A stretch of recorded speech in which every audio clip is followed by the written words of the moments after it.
Hi friends, मैं पूर्वा आप लोगों का स्वागत करती हूँ एमपी सक्सेस अर्थ में। और आज की इस वीडियो में हम बात करने वाले हैं दाब यानी कि प्रेशर के बारे में और इससे रिलेटेड जो इम्पोर्टेंट टर्मिनोलॉजी हैं और जो इसके नियम वगैरह हैं उनके बारे में भी हम बात करेंगे। और जो इम्पोर्टेंट क्वेश्चन हैं एग्ज़ाम पॉइंट ऑफ व्यू से टॉपिक के जो मतलब कि हेडिंग्स हैं, जो आपकी वन लाइन फैक्ट्स वगैरह हैं, वो भी इसमें बताऊंगी। और किस टाइप के क्वेश्चन और न्यूमेरिकल वगैरह जो हैं एग्जाम पेपर में पूछे जाते हैं। आपके जो इतने भी जो एंट्रेंस टेस्ट हैं, चाहे वो आपका दहे तो पॉलीटेक्निक हो, उसमें जो है उसमें फिजिक्स आती है, तो ये जो टॉपिक है उसके लिए भी इम्पोर्टेंट है।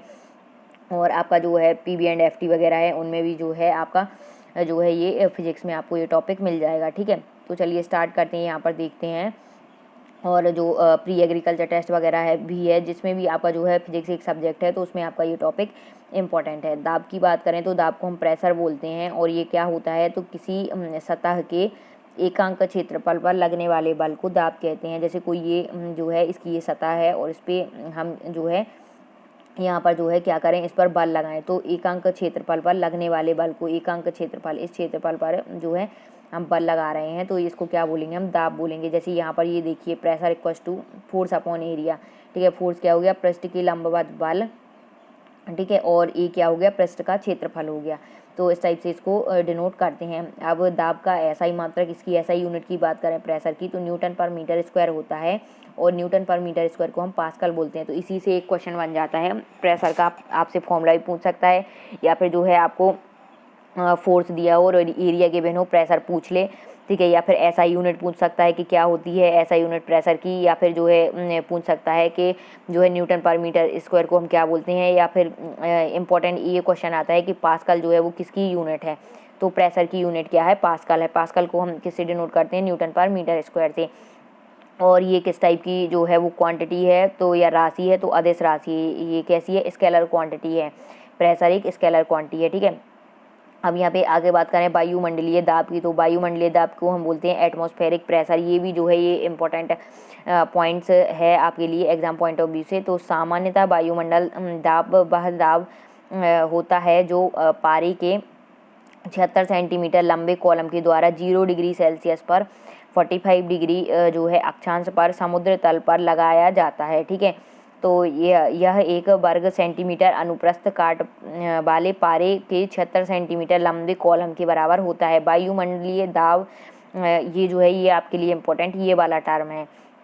वायुमंडलीय दाब का ऐसा ही मात्रक क्या होता है, एटमॉस्फेरिक प्रेशर जो है उसका ऐसा ही मात्रक क्या है, तो यहाँ पर बार होता है। ठीक है, ये याद रखना है। और 1 बार इक्वल टू क्या होता है, 10⁵ न्यूटन पर मीटर स्क्वायर, या 10⁵ इसको हम क्या बोल सकते हैं, 10⁵ पास्कल भी इसको लिख सकते हैं। ठीक है, 1 बार इक्वल, तो ये याद रखना, ये भी एज इट इज पूछ लिया जाता है कि 1 बार की वैल्यू कितनी होती है, या इससे रिलेटेड न्यूमेरिकल वगैरह। ठीक है, तो वायुमंडलीय दाब 10⁵ न्यूटन पर मीटर स्क्वायर, अर्थात ये 1 बार के बराबर होता है। ठीक है, ये अब यहाँ पे बात करें आगे, तो पृथ्वी की सतह से ऊपर जाने पर वायुमंडलीय दाब क्या हो जाता है, तो कम होता है। ये याद रखना, ये भी एक इम्पोर्टेंट टर्म है। क्वेश्चन में पूछा जाता है कि पृथ्वी की सतह से ऊपर जाने पर वायुमंडलीय दाब पर क्या प्रभाव पड़ेगा, ये बढ़ जाएगा या जो है कम हो जाएगा, तो ये कम होता है। जितने ऊपर हम जाते जाएंगे पृथ्वी की सतह से, उतने ऊपर जाने पर जो है वायुमंडलीय दाब यानी कि एटमॉस्फेरिक प्रेशर जो है वो क्या होगा, कम होगा। जिसके कारण क्या होता है, पहाड़ों पर खाना बनाने में कठिनाई होती है। ठीक है, और वायुयान में बैठे यात्री के फाउंटेन पेन की जो स्याही है वो रिस जाती है। इसके कुछ एग्जाम्पल हैं। ठीक है, एटमॉस्फेरिक प्रेशर के कम हो जाने के। ठीक है, तो ये भी आपको याद रखना है, ये जो है कॉम्पिटिटिव एग्जाम से भी इम्पोर्टेंट है। ठीक है, अब यहाँ पे आगे बात करें तो वायुमंडलीय दाब को बैरोमीटर से मापा जाता है। ये याद रखना है, एटमॉस्फेरिक प्रेशर जो है इसको किस में मापा जाता है, तो इसको बैरोमीटर से मेजर किया जाता है। ठीक है, इसकी सहायता से मौसम संबंधी पूर्वानुमान भी लगाया जाता है। ठीक है, बैरोमीटर का पाठ्यांक जब एकांक नीचे गिरता है तब क्या होता है, ये कुछ टर्म है, ये आपको याद रखना है। ठीक है, तो बैरोमीटर का पाठ्यांक जब एक नीचे गिरता है तो क्या होता है, आंधी आने की संभावना होती है। और बैरोमीटर का पाठ्यांक जब धीरे धीरे नीचे गिरता है तो क्या होता है, वर्षा होने की संभावना होती है। और बैरोमीटर का पाठ्यांक जब धीरे धीरे ऊपर चढ़ता है तो क्या होता है, दिन साफ रहने की संभावना होती है। ठीक है, तो ये भी आपको याद रखना है। और आगे बात करें तो द्रव में दाब, अब जो है लिक्विड, प्रेशर इन लिक्विड। अब हम बात करेंगे किसकी, प्रेशर की, किस में, लिक्विड में। तो यहाँ पे बात करें तो द्रव के अणुओं के द्वारा बर्तन की दीवार अथवा तली के प्रति एकांक क्षेत्रफल पर लगने वाले बल को द्रव का दाब कहते हैं। ठीक है, जो द्रव या लिक्विड होता है उनके जो अणु होते हैं, ठीक है, मॉलिक्यूल्स होते हैं, उनके द्वारा बर्तन जो जिस बर्तन में जैसे कोई लिक्विड भरा है किसी बर्तन में, ठीक है, इसमें जैसे ये लिक्विड भरा हुआ है तो इसमें जो है द्रव के अणुओं के द्वारा बर्तन की दीवार, ये जो बर्तन की दीवार है इसमें जो है ये द्रव जो लिक्विड भरा हुआ है उनके अणुओं के द्वारा बर्तन की दीवार अथवा तली पर, ठीक है, या तली पर जो है कि तली के प्रति एकांक क्षेत्रफल पर लगने वाला बल। तो जो प्रति एकांक क्षेत्रफल वाला ये जो बल लग रहा है लिक्विड के द्वारा, ठीक है, तो इस जो बल लग रहा है इसको हम क्या बोलेंगे, द्रव का दाब कहते हैं। ठीक है, अब द्रव के अंदर किसी बिंदु पर द्रव के कारण दाब द्रव की सतह के उस बिंदु की गहराई h, द्रव घनत्व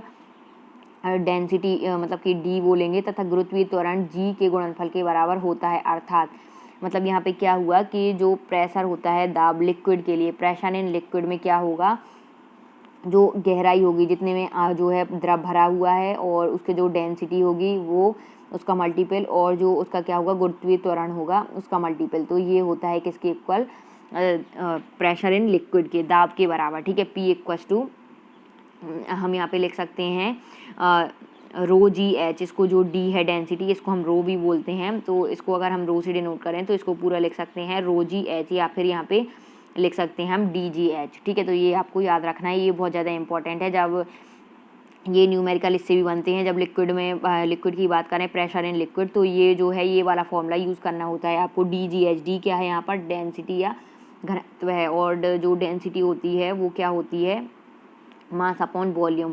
ठीक है, अगर मास केजी में है तो वॉल्यूम किस में है, मीटर क्यूब में, तो केजी पर मीटर क्यूब इसकी एसआई यूनिट जो है वो हो जाती है। ठीक है, तो ये आपको हमेशा याद रखना है, डेंसिटी क्या होती है, मास अपॉन वॉल्यूम। आगे हम यहाँ पर बात करें तो द्रवों में दाब के नियम। अब हम द्रवों में जो है वो दाब के नियम पढ़ेंगे। ठीक है, प्रेशर इन लिक्विड, तो क्या होता है, स्थिर द्रव में एक ही क्षैतिज तल में स्थित सभी बिंदुओं पर दाब समान होता है।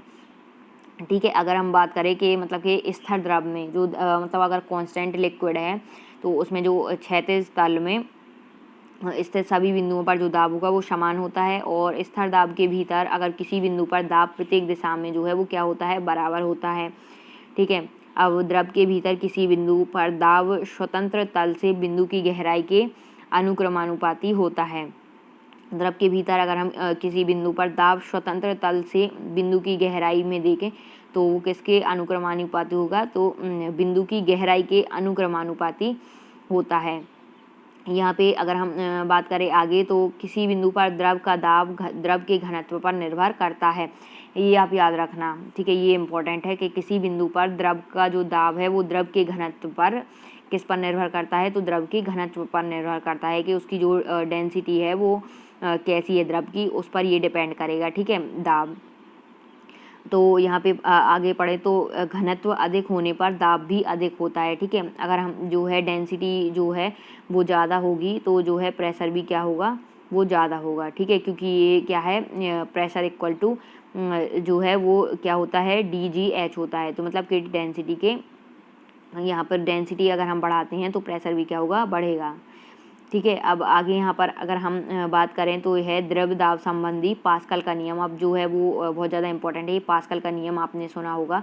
तो पास्कल के नियम की यहाँ पे बात करें तो पास्कल के नियम का प्रथम कथन क्या है कि यदि गुरुत्वीय प्रभाव को नगण्य माना जाए तो मतलब कि जो गुरुत्वीय प्रभाव है उसको हम क्या मान लें कि निग्लिजिबल मान लें, तो जो संतुलन की अवस्था में द्रव के भीतर प्रत्येक बिंदु पर दबाव समान होता है। ठीक है, ये है पास्कल के जो है नियम का प्रथम कथन, ये आपको याद रखना है। अब बात करें पास्कल के नियम के द्वितीय कथन की, तो यहाँ पर है कि किसी बर्तन में बंद द्रव के किसी भाग पर आरोपित बल द्रव द्वारा सभी दिशाओं में समान परिणाम में संचालित कर दिया जाता है। ठीक है, और यहाँ पे बात करें तो पास्कल के नियम पर आधारित कुछ यंत्र जो हैं उनके बारे में बात करें तो यहाँ पर है जैसे hydraulic lift, hydraulic press, hydraulic brake आदि, ये सारे किसके नियम के उदाहरण हैं। तो ये जो हैं एग्जाम्पल हैं सब आपके पास्कल के नियम के, ये आप याद रखना, पूछ लिया जाता है पास्कल के नियम के एग्जाम्पल इसमें कौन कौन से हैं। तो hydraulic lift, hydraulic press, hydraulic brake आदि, ये सारे पास्कल के नियम पर आधारित कुछ यंत्र हैं और उनके ये जो हैं एग्जाम्पल हैं। अब हम यहाँ पर आगे बात करेंगे। तो आगे हम यहाँ पर बात करें तो यहाँ पर है कि द्रव का दाब उस पात्र के आकार या आकृति पर निर्भर नहीं करता जिसमें द्रव रखा जाता है। ठीक है, तो जो है उसके पात्र की आकार या आकृति पर निर्भर नहीं करता है, ये याद रखना। ठीक है, अब गलनांक अथवा क्वथनांक पर दाब का प्रभाव, effect of pressure on melting point and boiling point. Melting और बॉइलिंग पॉइंट पर जो है वो क्या इफेक्ट पड़ता है प्रेशर का, इसके बारे में जानेंगे। तो गलनांक पर प्रभाव यानी कि आपका क्या हुआ, मेल्टिंग पर क्या प्रभाव पड़ेगा। तो गर्म करने पर जिन पदार्थों का आयतन बढ़ता है, ठीक है, तो दाब बढ़ने पर उनका गलनांक भी बढ़ जाता है, जैसे मोम, घी आदि। तो ये आपको याद रखना है कि जब हम ये जो है ये भी इम्पोर्टेंट टॉपिक है आपका, कि इसमें पूछा जाता है कि गर्म करने पर जिन पदार्थों का आयतन बढ़ता है, जैसे जो है तो अगर जिन पदार्थों का आयतन गर्म करने पर बढ़ता है तो दाब बढ़ाने पर प्रेशर अगर हम इंक्रीज करेंगे तो उनका जो है गलनांक भी वो बढ़ जाता है। जैसे मोम, घी आदि जो होते हैं ये इसके एग्जाम्पल हो सकते हैं। अगर हम इनको जो है मोम जो आप देखते हैं कि अगर जमी हुई है आप उसको मेल्ट करते हैं तो उसका जो है वो जो है आयतन क्या होता है, बढ़ जाता है, पिघल के वो ज़्यादा दिखने लगती है। ऐसे घी जो है जमा हुआ रहता है, उसको पिघलाएं तो वो उसमें क्या लगता है, आयतन जो है वो उसका बढ़ जाता है। ठीक है, तो इससे क्या होगा कि जो है दाब भी, इसमें प्रेशर जो है वो क्या होगा, इंक्रीज होगा। ठीक है, आगे बात करें इसमें तो गर्म करने पर जिन पदार्थों का आयतन घट जाता है तो दाब बढ़ाने पर उनका गलनांक भी कम हो जाता है। ठीक है, तो अगर हम क्या करें, जैसे बर्फ़ है तो ये जो है इसका एग्जांपल है कि गर्म करने पर इन पदार्थों का जो है वो आयतन क्या होता है, घट जाता है। बर्फ़ जो है ये ठोस रूप में ज़्यादा होती है, जब हम इसे मेल्ट करें तो इसका जो आयतन है वो कम हो जाता है। ठीक है, तो ये जो है इसका जो है गलनांक भी क्या हो जाएगा, जो इसका मतलब कि मेल्टिंग पॉइंट है वो क्या हो जाएगा, कम हो जाएगा। ठीक है, अब आगे बात करें यहाँ पर क्वथनांक पर प्रभाव। तो क्वथनांक पर क्या प्रभाव पड़ता है, तो यहाँ पे देखें तो सभी द्रवों का क्वथनांक दाब बढ़ाने पर बढ़ता है, ये याद रखना आप। एक ये भी इम्पोर्टेंट पॉइंट है क्वथनांक पर, यानी कि बॉइलिंग पर क्या प्रभाव पड़ेगा। तो यहाँ पर क्या है कि सभी द्रवों का क्वथनांक जो है वो दाब, अगर हम प्रेशर इंक्रीज करते हैं, ठीक है, तो इनका जो है वो जो क्वथनांक है वो भी क्या हो जाएगा, इंक्रीज होगा। ठीक है, अब आगे इसमें बात करें प्लवन की। तो प्लवन क्या है, प्लवन और जो है उत्प्लवन, ये यहाँ पर हम पढ़ेंगे प्लवन। ठीक है, यानी कि वायंट फोर्स, ये जो है ये भी इम्पोर्टेंट है, वायंट फोर्स। तो द्रव का वह गुण जिसके कारण वह वस्तुओं पर ऊपर की और एक बल लगाता है उसे उत्क्षेप या उत्प्लवन बल कहते हैं। ठीक है, ये आपको याद रखना है, इसको क्या बोलते हैं, उत्क्षेप या उत्प्लवन बल कहते हैं। ठीक है, और यह बल वस्तुओं द्वारा हटाए गए द्रव के गुरुत्व केंद्र पर कार्य करता है, जिसे उत्प्लवन केंद्र, सेंटर ऑफ बाइंड कहते हैं। ठीक है, और इसका अध्ययन सर्वप्रथम किसने किया था, तो आर्किमिडीज ने किया था, ये याद रखना कि उत्प्लवन बल या बाइंड फोर्स जो है उसका जो है वो अध्ययन सर्वप्रथम आर्किमिडीज ने किया था। ठीक है, तो इसमें सिंपल आपका कुछ नहीं है, इसमें क्या बोला है उसने कि द्रव का वह गुण जिसके कारण वह वस्तुओं पर ऊपर की ओर एक बल लगाता है, तो वो क्या कहलाता है, उत्क्षेप या उत्प्लवन बल, जिसको बाइंड फोर्स बोलते हैं। ठीक है, अब यहाँ पे आर्किमिडीज का सिद्धांत की अगर हम बात करें तो आर्किमिडीज के सिद्धांत की बात करें तो यहाँ पर क्या होता है, जब कोई वस्तु किसी द्रव में पूरी अथवा आंशिक रूप से डुबोई जाती है तो उसके भार में कमी का आभास होता है। भार में यह आभासी कमी वस्तु द्वारा हटाए गए द्रव के भार के बराबर होती है, ये याद रखना आप। ठीक है, तो आर्किमिडीज का ये सिद्धांत है। और उत्प्लवन बल क्या होता है और आर्किमिडीज का सिद्धांत। ठीक है, जैसे कोई वस्तु है वो या तो हम पूरी जो है पानी में डुबो दें या आंशिक रूप से डुबोएं, तो जो उसके भार है, जो वस्तु का भार रहता है उसमें हमें कमी का आभास होता है। ठीक है, तो भार में जो ये आभासी कमी वस्तु द्वारा हटाए गए द्रव के भार के बराबर होती है। ठीक है, इसका भी बहुत ज़्यादा क्वेश्चन है इसमें जो है वो पूछे जाते हैं। इसमें क्या होता है कि इसमें वॉल्यूम पर डिपेंड करता है। ठीक है, हम वॉल्यूम में निकालते हैं कि पूछ लिया जाता है कि कोई वस्तु है उसका जो है, जैसे कोई ये बॉक्स है, इसकी जो है लेंथ ब्रेथ और हाइट दी गई है, तो पूछ लिया जाता है कि इसको जैसे पानी में डुबोएं तो ये जो है तो मतलब कि कितना पानी हटाया गया है ना। तो ये जो है सपोज ये आंशिक रूप से डुबोई गई तो ये कितनी हाइट तक जो है, जितनी हाइट तक डुबोई गई या कितनी हाइट तक डुबोया गया है, ठीक है। तो ये जो है इसमें गिवन रहता है आपका कि वॉल्यूम जो है वो वाटर का वॉल्यूम दे देंगे आपको, ठीक है, कि वॉल्यूम ऑफ वाटर यहाँ पर कितना है, कितना वॉल्यूम वाटर भरा हुआ है, तो लीटर में देंगे तो आपको मीटर क्यूब में कन्वर्ट करना होता है, ठीक है। वन लीटर इक्वल कितना होता है, 10⁻³ मीटर क्यूब होता है, ठीक है। तो ये याद रखना, इससे आप जो है अगर लीटर में आपको जो है वॉल्यूम दिया हुआ है वाटर का तो आप उसे पहले मीटर क्यूब में कन्वर्ट कर लें, है ना। और यहाँ पे जो है इस बॉक्स का वॉल्यूम दिया होगा तो इससे आप निकाल लेंगे कि कितनी हाइट तक इसमें जो है पानी भरा है, या कोई भी एक डिस्टेंस वगैरह निकाल लेंगे। तो इसका जो है ये आपका जो है डिपेंड करता है किस पर, जो है वस्तु द्वारा द्रव के भार के बराबर होते ये हटाए गए, ठीक है। तो ये जो है वॉल्यूम से आप इसको कैलकुलेट कर सकते हैं, ठीक है, अगर इससे रिलेटेड न्यूमेरिकल आते हैं। अब यहाँ पर बात करते हैं प्लवन का नियम। तो प्लवन का नियम जो है ये आपको पढ़ना है, ये भी इम्पोर्टेंट है, ठीक है। संतुलित अवस्था में तैरने पर वस्तु अपने भार के बराबर द्रव विस्थापित करती है। तो ये भी याद रखना कि जब कोई वस्तु जैसे तैरती है ना पानी पर, अगर जैसे हम भी तैरे या जो नाव बोट वगैरह है, जहाज हैं, शिप्स हैं, ये सारे तैरते हैं, तो वो जो है वो संतुलित अवस्था में कैसे रहती है, वो पानी पर कैसे तैर पाती है। तो वही इसमें जो है वो बताया गया है कि संतुलित अवस्था में तैरने पर वस्तु अपने भार के बराबर जो है वो द्रव विस्थापित करती है, इसीलिए वो उस पर तैर पाती है। जैसे जो नाव होती है, वो नाव जो है वो इस पर तैरती है, हम तो खेमे से जो है पानी इसको हटाते हैं तो क्या होता है ये आगे की ओर इसलिए बढ़ती है, ठीक है। तो इसमें क्या होता है, ये संतुलित कैसे रह जाती है इसमें, तो वही इसमें बताया गया है कि वो क्या करती है कि जितना उसका भार रहता है नाव का, वो उतने जो है द्रव को वो विस्थापित करती है, उतने पानी को हटाती जाती है, तो फिर वो और आगे बढ़ती जाती है, ठीक है। इस प्रकार से इसका संतुलन रहता है। और ये जो है ये आपके डिपेंड करता है फोर्स ऑफ बायंसी पर। ये जो हमने अभी ऊपर पढ़ा था ये बायंट फोर्स और जो है आर्किमिडीज का सिद्धांत इस पर काम करता है, ठीक है। अब आगे हम यहाँ पर बात करें तो ठोस का गुरुत्व केंद्र तथा हटाए गए द्रव का गुरुत्व केंद्र दोनों एक ही ऊर्ध्वाधर रेखा पर होने चाहिए। और यहाँ पे जो है प्लवन का नियम ये तब काम करेगा जब क्या होगा कि ठोस का जो गुरुत्व केंद्र है और हटाए गए द्रव का गुरुत्व केंद्र जो है वो एक ही ऊर्ध्वाधर रेखा में हो, ठीक है। अब यहाँ पर ये जो फॉर्मूला है जो मैंने आपको बताया था डेंसिटी का, घनत्व का, क्या होता है, द्रव्यमान बटे आयतन, यानी कि मास अपॉन वॉल्यूम, ठीक है। और इसका जो ऐसा यूनिट है वो भी मैंने बताई थी आपको, किलोग्राम मीटर क्यूब, किलोग्राम पर मीटर क्यूब या किलोग्राम मीटर की पावर -3 हो जाएगा, ठीक है। अब यहाँ पे बात करें तो आपेक्षित घनत्व या रिलेटिव डेंसिटी क्या होती है, तो रिलेटिव डेंसिटी होती है इसकी जो है यूनिट कुछ भी नहीं होती है, क्योंकि ये जो है ये रिलेटिव डेंसिटी है, आपेक्षित घनत्व है, तो ये किसके बराबर होती है, वस्तु का घनत्व, जो कोई भी वस्तु है, ऑब्जेक्ट है, उसका जो है उसकी डेंसिटी, और डिवाइड बाय 4 डिग्री सेल्सियस पर पानी का घनत्व के बराबर होता है क्या, रिलेटिव डेंसिटी, ठीक है।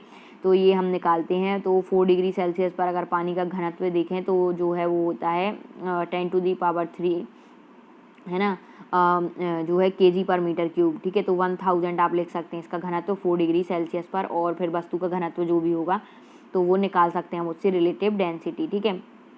अब आगे हम यहाँ पर बात करें तो आपेक्षित घनत्व क्या होता है, तो आपेक्षित घनत्व एक अनुपात है किसका, जो है वो आपने देखा यहाँ पे वस्तु के घनत्व का और 4 डिग्री सेल्सियस पर पानी के घनत्व का, और इसकी जो है वो यूनिट कुछ नहीं होती है, क्योंकि दोनों की यूनिट सेम होती है तो कैंसिल हो जाती है, ठीक है। तो नो यूनिट, अतः इसका कोई मात्रक नहीं होता है, ठीक है। आगे बात करें तो आपेक्षित घनत्व को हाइड्रोमीटर से मापा जाता है। इसको किससे मापा जाता है, रिलेटिव डेंसिटी को, तो हाइड्रोमीटर से मेजर किया जाता है, ये आपको याद रखना है, ठीक है। आगे हम बात करें तो यहाँ पर है कि सामान्य जल की अपेक्षा समुद्री जल का घनत्व अधिक होता है। समुद्री जल का जो घनत्व होता है, डेंसिटी होती है, वो क्या होती है, ज़्यादा होती है सामान्य जल की अपेक्षा, इसलिए उसमें तैरना आसान होता है, ठीक है। तो जिसमें डेंसिटी ज़्यादा होगी उसमें तैरना आसान होगा। जब बर्फ़ पानी में तैरती है तो उसका आयतन जो है वो 1/10 भाग पानी के ऊपर रहता है, ये भी आप याद रखना कि, ठीक है। जब बर्फ़ पानी में तैरती है तो उसका जो आयतन है वो कितने भाग ऊपर रहता है, तो जो है बर्फ़ का जो आयतन है उसका 1/10 भाग पानी के ऊपर रहता है, ठीक है। अब यहाँ पर बात करें तो किसी बर्तन में पानी भरा है और उस पर बर्फ़ तैर रही है, जब बर्फ़ पूरी तरह पिघल जाएगी तो पात्र में पानी का तल बढ़ता नहीं है, पहले के समान ही रहता है, ठीक है। तो जो आपका जो है जैसे बर्फ़ है तो बर्फ़ अगर पिघलेगी तो जो है उतना ही आपका जो है पात्र में जितने मतलब कि पानी है उतनी ही आपकी बर्फ़ उसमें रहेगी, या बर्फ़ से जब पिघलेगी तो उतनी पानी उसमें रहेगा, ठीक है, पहले के समान ही रहेगा, कांस्टेंट रहेगा वो, ठीक है। अब यहाँ पे आगे हम बात करें तो यहाँ पर है कि दूध की शुद्धता किस में मापी जाती है, तो लैक्टोमीटर या दुग्ध मापी से दूध की शुद्धता मापी जाती है। ये भी इम्पोर्टेंट क्वेश्चन है, ठीक है। यहाँ पर अब आता है मित केंद्र या जिसको बोलते हैं मीटा सेंटर, ठीक है। तो तैरती हुई वस्तु द्वारा विस्थापित द्रव के गुरुत्व केंद्र को उत्प्लवन केंद्र कहते हैं, ये आपको पता है। तो उत्प्लवन केंद्र से जाने वाली ऊर्ध्व रेखा जिस बिंदु पर वस्तु के गुरुत्व केंद्र से जाने वाली प्रारंभिक ऊर्ध्व रेखा को काटती है उसे मित केंद्र कहते हैं, ठीक है। तो उसको बोलते हैं मेटा सेंटर। हालांकि ये इतना ज़्यादा इम्पोर्टेंट नहीं है अभी आपके लिए, ठीक है। तो आगे बात कर लें तो तैरने वाली वस्तु के स्थायी संतुलन के लिए कुछ शर्तें, जो वस्तु तैरती हैं उनके स्थायी संतुलन जो है वो कैसे बनाए रखते हैं। तो मित केंद्र गुरुत्व केंद्र के ऊपर होना चाहिए, ठीक है। जो आपका मित केंद्र है, मेटा सेंटर है, वो आपका जो है गुरुत्व केंद्र यानी कि सेंटर ऑफ जो ग्रेविटी है उसके ऊपर होना चाहिए। ये मतलब कि ऐसा बताया गया है कि जैसे ये जो है ये आपका यहाँ पे जो है अगर कोई सेंटर है आपका, ये सेंटर ऑफ ग्रेविटी है, तो जो आपका मेटा सेंटर या मित केंद्र है उस वस्तु का, ठीक है, तो वो क्या होना चाहिए, एक ही जगह पर होना चाहिए, तभी जो है वस्तु वो क्या है पानी पर तैर पाती है, ठीक है। इस टाइप से ये जो है ये इसमें बताए गए हैं। और भी आप देख सकते हैं कि वस्तु का गुरुत्व केंद्र तथा हटाए गए द्रव का गुरुत्व केंद्र अर्थात उत्प्लवन केंद्र दोनों को एक ही जो है वो यहाँ पर एक ही हम बात करें तो ऊर्ध्वाधर रेखा में होना चाहिए, ठीक है। तो ये सारे इंपॉर्टेंट जो थे आपके वो एग्जाम पॉइंट ऑफ व्यू से मैंने बता दिया है क्या क्या इंपॉर्टेंट है और किस टाइप से जो है वो क्वेश्चन पूछ सकते हैं। तो आप लोग को वीडियो कैसी लगी कमेंट बॉक्स में बताएं और आप लोग मुझे सपोर्ट करें, ज़्यादा से ज़्यादा जो है वीडियो को देखें, शेयर करें, ताकि जो है मुझे मोटिवेशन मिले और मैं और वीडियो बनाऊँ इस टाइप की। अगर आप लोग को लगता है कि ये वीडियो आपके लिए यूज़फुल है तो आप लोग मुझे बताएं, तभी मैं आगे जो है इस टाइप की और वीडियोज़ कंटिन्यू करती रहूँगी। Thanks for watching my videos. Please like share and subscribe. Thank you.